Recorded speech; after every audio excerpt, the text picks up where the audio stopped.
আসসালামু আলাইকুম everyone, স্বপ্নাস life and কুকিংয়ে সবাইকে ওয়েলকাম। কেমন আছেন সবাই? আশা করছি সবাই অনেক অনেক ভালো আছেন। আমিও আলহামদুলিল্লাহ ভালো আছি।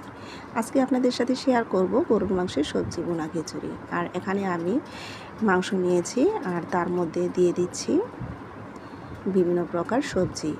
তারপর এখানে পরিমাণ মতো সব রকম মশলা দিয়ে দিচ্ছি এবং দিয়ে দিচ্ছি স্বাদ মতো লবণ।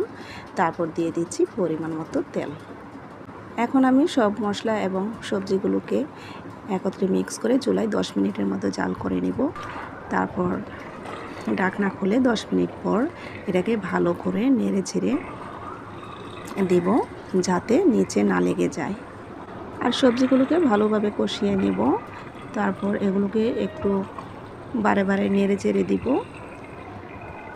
নিচে যাতে না লেগে যায়।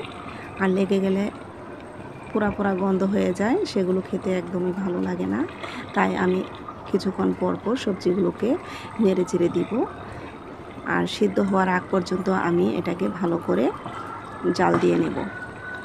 আমার রেসিপিটি আপনাদের কাছে কেমন লেগেছে যদি ভালো লেগে থাকে কমেন্ট করে জানাবেন। আজ এই পর্যন্তই। সবাই অনেক ভালো থাকবেন, সুস্থ থাকবেন। আল্লাহ হাফিজ।